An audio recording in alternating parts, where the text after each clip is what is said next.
Ladies and gentlemen, welcome to Coresight and Blue Yonder's Open for Business. Today's special guest is Bjoern Petersen, President of Sensormatic Solutions. We'll now turn it over to JoAnn Martin of Blue Yonder and Deborah Weinswig, CEO and founder of Coresight Research.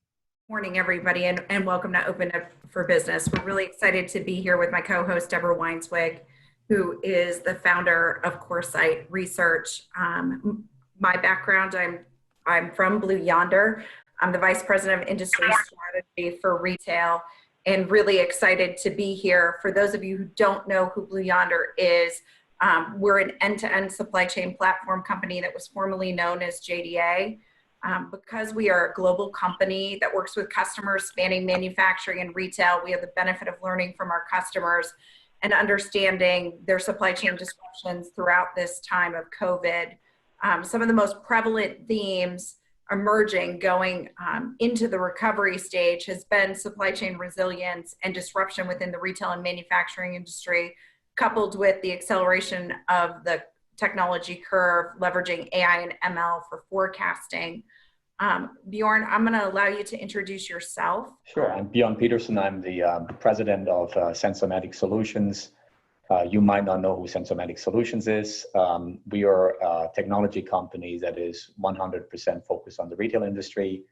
We are the world market leader in loss prevention.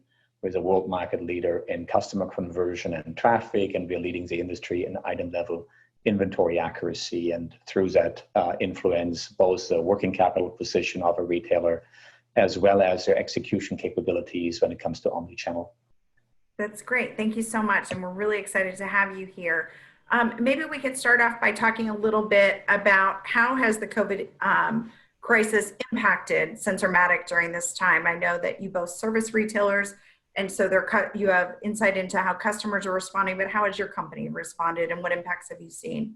Yeah, thank you, JoAnn. So we are going to market in over 100 countries in the world. So we have seen this crisis in different geographies, starting obviously in China, where we were impacted first, and then it has rolled for us through the rest of the world. Currently, the hardest impact is in Latin America. While the markets in North America and in Europe are starting to show some recovery. We are a vertically integrated company, so we are manufacturing and distributing and installing our own goods.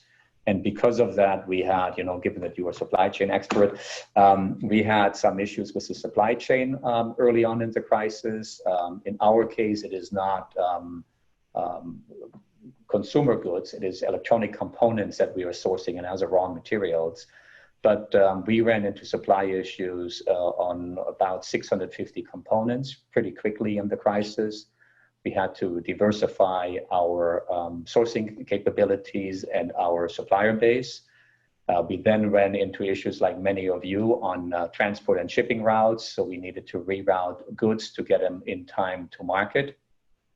We needed to use our government relationship team quite heavily regarding our production facilities to maintain them open and in production, given that governments around the world actually locked down manufacturing sites. We're deemed to be an essential business, and hence we could work through this relatively unscathed compared to some others. And then obviously it went from there more into demand changes. Obviously our customer base was and still is severely impacted. So we have demand change patterns and our collaboration on demand forecasting inside the company needed to improve dramatically, essentially, so that we get the demand signals right and we don't get into an inventory overhang, which many of you are facing right now, especially when you're in apparel, footwear, and accessories. Welcome. For those of you who are just getting to know Bjoern, he's an amazing thought leader when it comes to inventory intelligence, traffic intelligence, and really all things retail, which are so critical right now. Along those lines, Bjoern, we've had many questions on demand forecasting, but also it's interesting, right? It's on both sides. If you're an essential retailer, you're facing out of stock issues. If you're, non-essential, you may be trying to figure out what to kind of keep on your shelves and what to pack away. So can you kind of help us compare and contrast the challenges that both types of retailers are having right now? Yeah, no, I think it's an excellent question, right? We obviously saw that the essential retailers, so that's predominantly grocery, mass merchants, and DIY in most countries stayed open, whereas all the non-essential retailers were closed. So on the essential side, I think what we saw is a dramatic demand spike. And that was not planned, obviously, and it stressed the supply chain on those retailers. I have to say, you know, if we want to emphasize something positive here, that I believe the global food supply chain actually held up remarkably well if you consider the spike in demand. Obviously, we had out of stock issues on some frozen goods. We had out of stock issues famously on toilet paper. But the food supply chain itself, I think, held up very, very well and is probably a testament actually for global trade because it actually worked. Notwithstanding that, I think all of those customers that we have in that space, they were extremely busy in getting goods into the store and back out of the store, essentially. That was their number one focus. They did not do any other project activities or so in this time. And obviously, they were very concerned about the security and safety of the customers in the store. I believe that you know, they have seen huge upticks, obviously, in volume, very, very impressive financial results, more so on the top line than on the bottom line. Some of that bottom line profit has been lost because of supply chain issues that they had to work through on short notice. But generally speaking, obviously, they have seen a huge inflow of funds. If you look at the large players like in the United States, like Walmart, Target, and so on, huge amount of hiring has happened in that space, and they have absorbed some of the people that could no longer find jobs in the hospitality industry, for example. So I think that was very, very positive. If you compare that with non-essential retailers, much, much harder situations. They were basically reliant on your e-commerce business to keep you afloat because the stores were locked up. And I think what we have seen is that the consumer actually gravitated over to e-commerce, but there is no increase in volume on non-essential goods. So it's not like fashion retailers suddenly made out like gangbusters on e-commerce. It's absolutely not the case. So there's no volume increase at all on non-essential items. So what you see is that the consumer is reacting to this crisis on their own terms. They decide when they go back into the store. They decide when they spend and what they are spending on. We can try to influence that, but ultimately the consumer will decide what their safety profile is and what they will do. And the government gives a framework, but the consumer is ultimately in charge. From an e-commerce standpoint, we see a major shift there. So what do you think that foreshadows for stores and the impact that it's going to have to stores? Yeah, so I mean, look, it will accelerate the shift of the channel, right? So e-commerce has been the channel that has gained in volume. The stores have been relatively flat over the last several years in volume. I think this will accelerate it a little bit. So the shift to e-commerce will accelerate. That doesn't mean the store goes away. The store in an omni-channel world is still a major differentiator. You want to have a store base. You need to be mindful of what store base you have, how many stores and where they are located, et cetera. And you need to be able to be extremely effective when it comes to omni-channel retailing. I think the issues that we have seen prior to the crisis is that because we have inventory distortions, especially on the last mile in retail, so in the stores, the brand promises that we make as retailer regarding omni-channel fulfillment and the reality of our ability to fulfill those promises are disconnected. And there's too many omni-channel orders that we basically can't fulfill as promised. And we need to get on top of that. It's a very interesting point. And also what we've started to hear, Bjoern, as e-commerce sales have absorbed some of those from the store, that retailers, now that many states are open, they are seeing a significant increase in returns to the store. What do you think is the profile of the customer going forward in terms of as they order online, returning in store, or kind of shipping it back? And how does that impact traffic and dwell time in a physical location? Right. So generally speaking, returns are a costly item to the industry, right? So it would be good if we could reduce returns, obviously. But if returns happen and they happen in the store, that's actually a good thing, because if they come to the store, you at least have the chance to influence them on an impulse buy and create an opportunity to sell something that is not predetermined, not pre-planned. And I think that's a good thing. Now, how you manage returns, I think, is an interesting conundrum. So we had shown, I think 2 years ago, a prototype at NOF where we had an automatic return kiosk, because we know that different formats want to optimize their labor allocation towards the return process.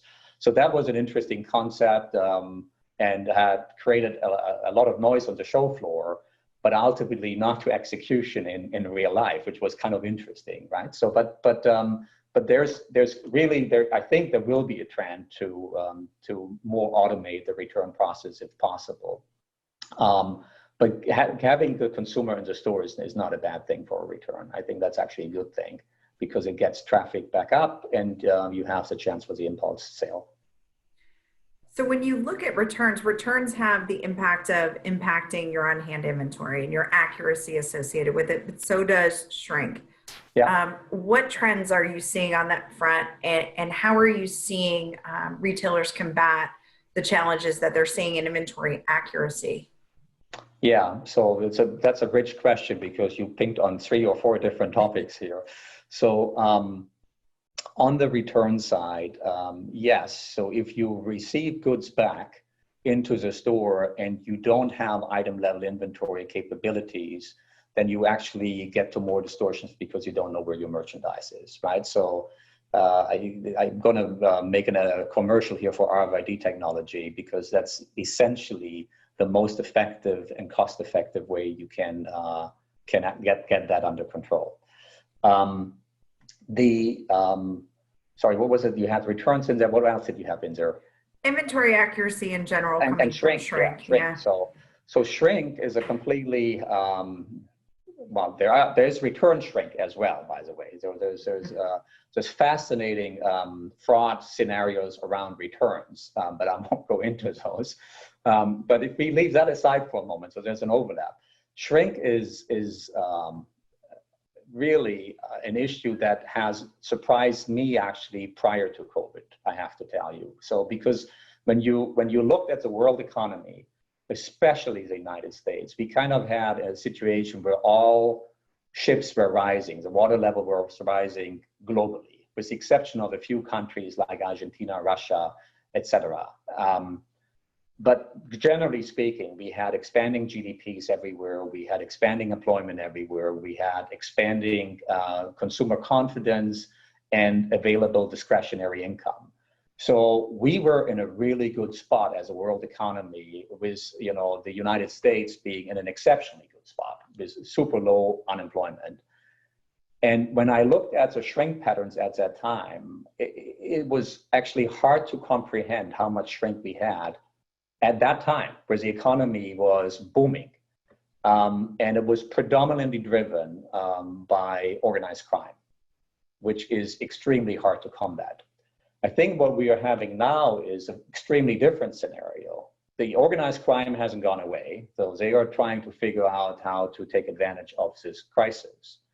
But the average person is impacted in a way that nobody had foreseen. We are now running at 15% unemployment in the United States. My personal prediction is even by year end, we will be around 10%. So this will be a long tail around consumer confidence from an income point of view. And we will have an increase in casual shoplifting. So you have now both factors that will hit your shrink patterns. You will have more casual shoplifting. You will continue to have organized crime. At the same time, all the executive teams in retail need to manage costs and their OPEX profile.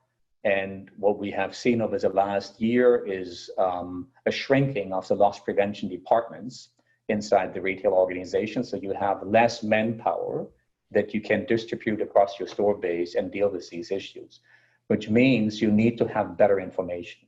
The only way how you can do this with less resource is with better information.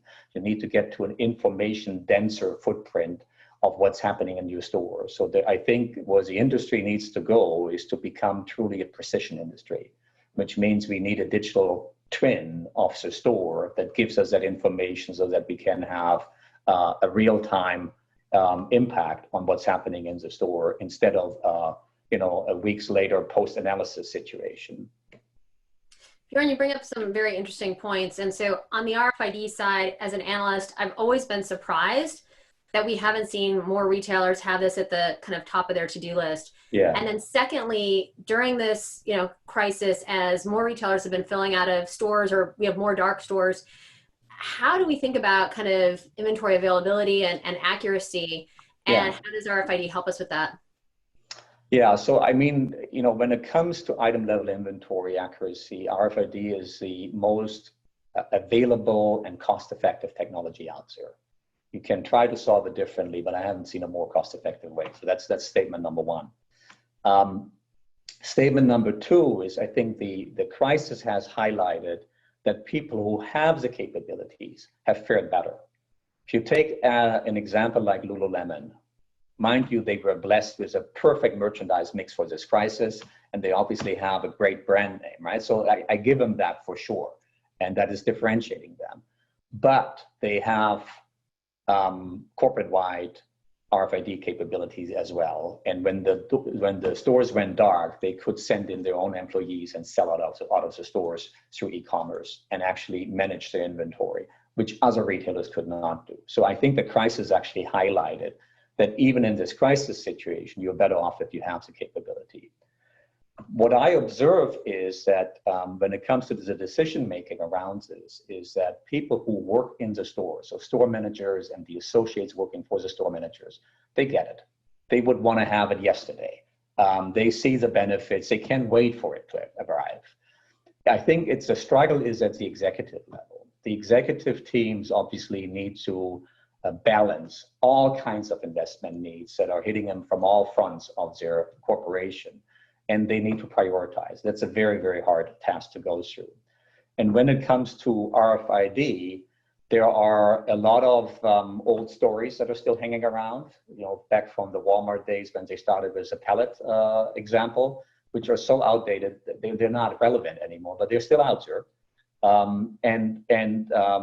Then the other issue is if you build a business case for RFID, you will see that you have a bottom line impact, because obviously you have better out of stock situation than what you had before. You have better turns. You actually have lower labor costs, which a lot of people don't believe, but you do have lower labor costs. And then you have a top line impact as well.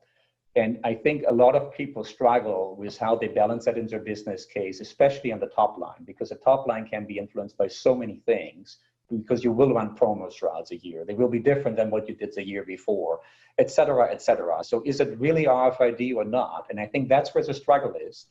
And unfortunately, what I see is that a lot of companies, because they struggle with that, they say, well, let's wait another year. Let's delay it. Let somebody else play with this. Let's see how they do and delay it. But unfortunately, without that inventory accuracy, it is extremely hard to compete against companies like Amazon, who have amped up their apparel presence dramatically, for example, because they obviously know exactly what their inventory position is. And they can make a consumer promise, and they fulfill it normally at about 100% of the time. So it's difficult. If anybody is confused about this topic, I would actually encourage you to call me or my company. We're happy to help you with anything, if it's the business case for you, if it's the phasing of how you can glide into this. We know it's a complicated topic. It's a lot of change management. We have a ton of experience, help to do it. That was my commercial. Thanks. And that, we talked a little bit about workforce expense, which is obviously one of the largest expenses next to inventory. How do you see current environment impacting associates, and what shifts do you see retailers make and how they're relating to those associates? Yeah, so that's obviously we have been trying to optimize our variable cost here now since years, and clearly the labor force is a variable cost, and we continue to optimize that. I think what you're seeing now is that because we are going through this crisis, we have a lot of uncertainty around future consumer demand pattern, that we are asking our associates to do a lot of things, right?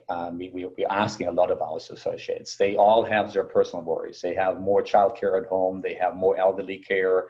They have all of that going on. And we obviously ask them to be very engaged as an employee, while at the same time, we can actually not provide the same certainty of job security as we were able to do before. And that's, a reality. So, shout out to the people who work in retail and face the consumer every day and try to help the consumer every day. I think it's a really important job, and it brings some normalcy back to our communities, and they deserve a shout out in my mind. Bjoern, I couldn't agree with you more in terms of just how important these, kind of in some ways frontline workers now in retail are to the community and to just everyone having a sense of normalcy. So I shout out as well. And Bjoern, actually to revisit my past as an analyst, when Walmart brought us all in to showcase RFID, and we expected, right, because we had high hopes for the technology, we expected 100% accuracy, and it fell slightly short. So I do think that, from an analyst perspective, we potentially dampened the enthusiasm for other retailers to adopt. I do think that there are many reasons right now. So it's a very interesting time, and very much a part of the heritage in terms of how we got here. Yeah, I mean, 100% would be great, right? but really 100% is probably unachievable. But if you compare that, right, if you take a normal apparel retailer, and let's say you do a manuals count once a year, and then you go into your season, the season goes through, you get into the busy season before Christmas, and you haven't had a count for 9 months or so now. The distortion that you actually have is that you operate at around 70% inventory accuracy. It's that bad, wow. Right? And so I don't have to get to 100%. If I can get you to 95, 98%, it is a world apart from what you're operating on today. When you think about that from an inventory accuracy standpoint, we talked a little bit a couple minutes ago about a digital twin and real-time inventory. We've talked about RFID. What other technologies do you think retailers are seeking out right now, or they feel like they wish they had during this time frame? I think conversion matters more than ever. Now before you were trying to drive traffic, and you basically assume that a percentage of the traffic will translate into conversion. Now you have an artificial dampener on traffic because you have ordinances and regulation that basically give you occupancy limits. So with that occupancy limit, you actually need to make sure that you get more conversion. So anything that you can do around traffic analysis, traffic patterns, in-store behavior, I think becomes even more important. So that your merchandise presentation is right, that you can see how long it takes before a customer who obviously seeks help is being engaged by an employee, how the employee engages the customer, etc. We can solve these things with technology today. But you need to deploy it, and then you can actually act on these things to improve your conversion. Great, thanks Bjoern and JoAnn. Let's jump into the poll results. So number one, what is most important for successfully delivering your omni-channel fulfillment services during the ongoing COVID-19 pandemic and beyond? 56% said visibility of inventory, and it was about equally split between accurate demand forecasting and other. I have to say, most of the inbounds I've gotten have been on demand forecasting. Bjoern, what do you think about those poll results? Well, demand forecasting is difficult, right? I mean, we have years of trend line. We kind of know what our demand is. You can overlay that with changes in population, changes in demographics in your community, etc. So we have this, supposedly down to a science, but it's all backward looking, right? It's all historical data. Now what we're trying to do is we're trying to look forward because we're in a crisis and nobody has seen anything like this, which is really hard. So one thing that we are doing right now is we're taking general mobility data from mobile phones. We are looking at the mobility trends that we see in the population. We are overlaying that with the COVID cases in these communities. So we see what the COVID pattern is. We see how COVID is impacting the mobility cases. Then we are comparing it with our traffic market index. So we have the highest amount of traffic data for in-store traffic than anybody in the world. We are looking at 5 billion shopper movements per year. So we understand on a per sub-segment level what the traffic patterns should be and what they are. And so you get to a point where you see traffic, you know conversion from the POS, you see mobility, you see the COVID, you get to a shape of a community and how it is impacted. The beauty is you can compare that with other communities that might be further along in their cycles through COVID, and you see what their pattern are, and you can start to predict. You can start to make predictions of how this is shaping up, depending on how other countries are doing that further through the crisis. So if you take China as an example, China, when they locked down extremely hard, and we saw an immediate drop in traffic starting in January, where we lost more than 80% of traffic. And then we had about an 8-week period because of their extreme harsh lockdown where we had lost more than 80% of traffic. Then we started to see a little bit of opening of the traffic pattern back. Now we are about 5 months in China. Their pattern is that they don't have an increase in COVID cases, so that's very fortunate. We have foot traffic back to about 90% in China. We have mobility data back to a healthy mobility data. What we don't have yet is, to get to demand forecasting, what we don't have yet is consumer spending. Consumer spending patterns are not yet back to what they used to be. So we're starting to see the traffic and the mobility back. Consumer spending is not quite there yet. So then you can start to overlay that with other countries with their COVID pattern, and you can start to make predictions about the demand. Sorry, that was a long answer. No, it's incredibly interesting. And I think it's actually one of the most important questions that retailers have been asking. On the second poll question, how are you keeping your employees safe and healthy? 1/3 said enforcing strict social distancing practice, and another third limiting customer and staff occupancy. JoAnn, you speak to many of these retailers. Is that consistent? And what other ideas have retailers come up with in this environment? You know, it is consistent. I think it's somewhat of a dual question. It's not just the employees, but it's the customers as well and their safety that the retailers are looking to ensure.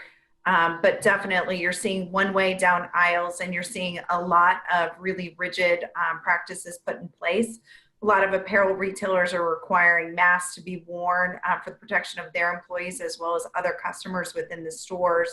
And we talked through a little bit on return. So definitely seeing a major shift in the bricks and mortar and the safety concerns being applied very rigidly in a lot of retailers. You're seeing fixtures come off the floor so that they can make room and adhere to the distance rulings. So I would say it's very much in alignment with what I'm seeing and hearing.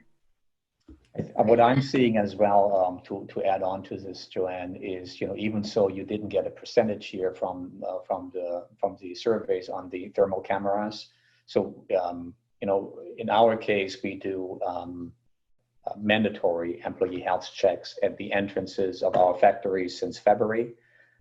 We are now starting to reopen offices and do mandatory thermal checks going back into the office as well. And I see, because we are selling these solutions, that retailers are buying for their warehouse operation, and they're buying depending on the store sizes and so on for their stores to ensure that the associates that come into the store are proven to be healthy. So I see a demand there as well. So the next one, I think the answers are really interesting. What steps are you taking to combat shrink and organized retail crime for when your stores reopen? 44% are investing in technology solutions.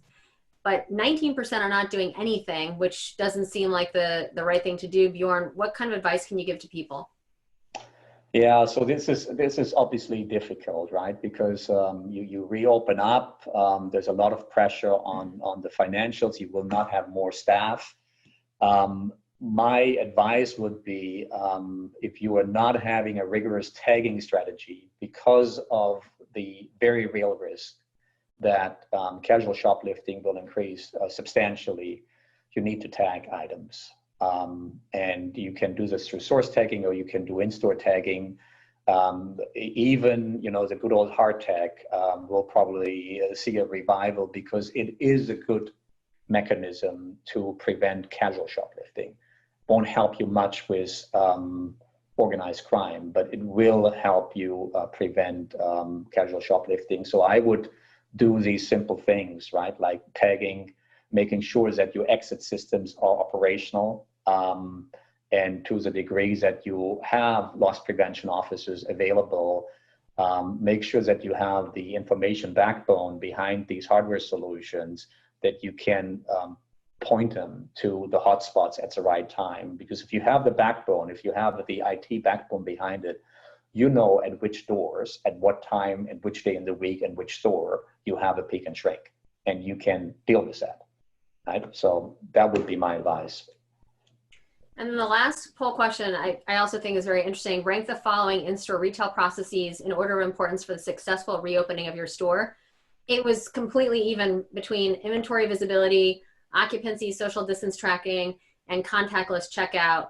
JoAnn, how does that, kind of rank versus what you expected?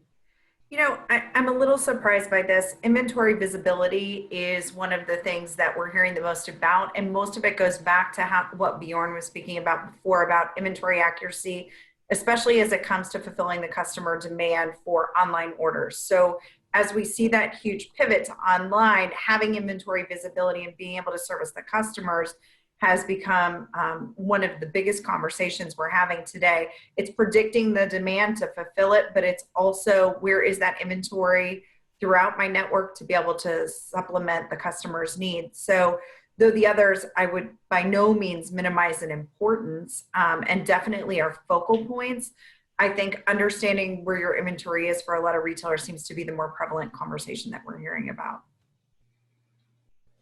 Great. JoAnn, I'll kick off the Q&A and then turn it over to you.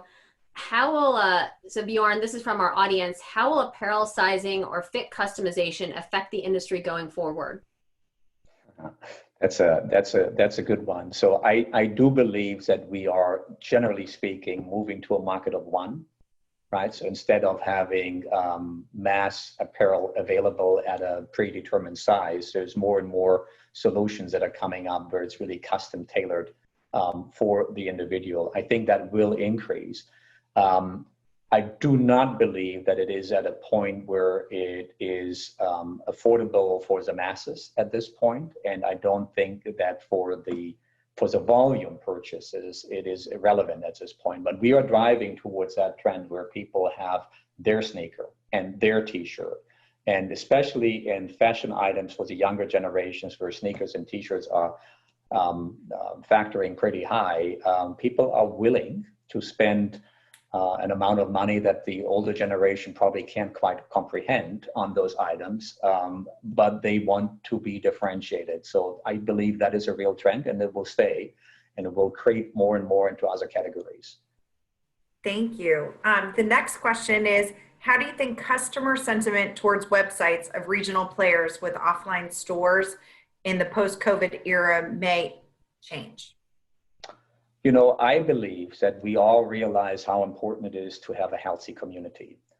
And that means small to medium enterprises matter, because if they all were to disappear, the community would look very, very differently. So if you have retail organizations that are not nationwide large players, but smaller players, what I see in the community when I talk to people is they actually go out of their way to help those stores. They want to purchase from these stores because they want them to survive. Now, at the same time, the very same consumer is spoiled by the technology investments that the big players like Amazon and Walmart can make. So it is necessary for these smaller players to have an appeal and a consumer experience that is somewhat comparable, obviously at a much, much lower expense point.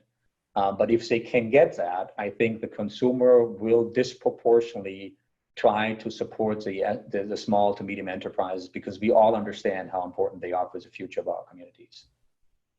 This is a great question. In your opinion, how can retailers best position themselves to have actionable insights, as there are a lot of persistent problems around unification of data and its correct interpretation? Yeah, so that is a huge issue, because we build these IT systems over decades. We build them in silos, and the one source of the truth is still eluding many, many retailers, right? There is no easy answer to that one, I have to say, right? Depending on your IT footprint, there is probably a specific answer for you. Clearly, I think what we have seen is that through data marts, data lakes, et cetera, you can combine data between disparate legacy systems and then draw conclusions out of the data lake, instead of trying to have these systems talk to each other. That is an opportunity, but that is, in most cases, an analytical opportunity that is kind of post-case, right? So it is looking at trend lines, et cetera, instead of being real time and being able to act real time. But it is better than having 3 different data points that you can't reconcile. Ultimately, it requires an investment into a modern IT infrastructure, sorry, not industry, IT infrastructure. That is a multi-year program. It consumes capital and OpEx resources, and every retailer will have to chart that out for their specific case. This is a similar question, somewhat about correlations though, but on a scale of 10, how strong do you think the correlation between in-store traffic analysis and personalization is, and why? Wow. So that's a really good one. So, you know, we have played around with that topic. So we had trials, for example, with Facebook and Google, where we correlated either their search algorithms and their search activity down to an individual, or Facebook activity with our information inside the store, and try to basically understand, if you do promos on social media down to the individual, if the individual opt in and you can recognize the individual, how does that translate into in-store behavior, and you know, what can you learn from that? We didn't get beyond the trial stage at this point, so it's not yet at a level where I have sufficient data to give you a really good answer to this question. That is a really great question, and I wish I could answer it better. So this is an interesting one that I just got. So how do retailers use traffic data real time without the consumers feeling like it's creepy? Yeah, that's a good question, but you can use it without making the consumer feel creepy by making sure you have proper labor allocation. So if you understand what your power hours are, you have a change in your labor schedule. So suddenly when you show up, the service that you want is there too, miraculously, right? Without it feeling creepy to you. It's just because that we know when you show up, and we have allocated the labor schedule that way. Same in the COVID crisis right now. You know, you can obviously manipulate your cleaning schedules with the traffic patterns that you understand. And I believe it is extremely important right now to improve consumer confidence. We can't change the income level. That's what it is, right? It's a GDP big question. But as a retailer, you can make sure that you comply to the ordinances on occupancy and have a solution for that. You can make sure that your employees are healthy. You can make sure that you demonstrate that you care for your employees by having them protected, because that means you care for your customers as well. You can have signage out there. You can optimize your cleaning schedules and demonstrate that to your customers. There are things that you can do to ensure that people feel safe in your environment, and that is the foundation for consumer confidence. this one is along the lines of technology. So we expect technology to play a more important role than ever going forward. There's a lot of talk about inventory management. How do you think retailers can push towards having that real-time inventory information, or where do they begin? Yeah, so like I said, if you want it basically down to the store, RFID is the technology that you need to look at, which means you need to have a tagging strategy. You need to understand what you need to do from a hardware point of view regarding readers. Where do you want them? What use cases do you want to fulfill? Is it back to front? Is it exit? You need to do something around your POS to integrate the RFID. So there's hardware considerations and network considerations that you have. You need to have the software. And the software, you start as a retailer, you will start with a simple base case, use case, right? You will start with cycle counting, is most likely. But you need to have a software platform that actually takes you beyond that. You need to have a roadmap of use cases. RFID, from what I have seen, is the gift that keeps giving. You build your business case on a use case, you implement the use case, you learn from that. And once the technology is out there, you realize, hang on a moment, I can do all of these other things that I always wanted to do, right? Suddenly, I can change the way I sell and do my my discounts, because I can sell down to the last item at full price if I want, right? So I don't have to do what I used to do around discounting my local inventory, because now I know where the local inventory pieces are in eaches, essentially, and not a whole set anymore, and I can put it online and sell it at full price. There's so many things you can do around merchandise presentation that you haven't thought about, etc., that I would say the number one thing is you need to get started. And then you need to have a conversation with people who have done this before, like us, to help you understand what your use case journey is that makes sense for you. Because the biggest thing that you have to manage as a retailer is the change management of the behavior of your people in the store. The best technology doesn't help you if you don't apply it correctly and rigorously, right? So how you get that into their schedule and their behavior patterns, that's really the number one job for the retailer.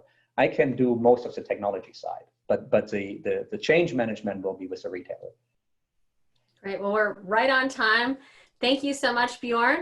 For everyone, president of Sensormatic Solutions. This was very in-depth and we really appreciate it. And JoAnn Martin, my co-host from Yonder. Thank you so much. Thank you all, appreciate it. Thanks, Bjoern. Bye.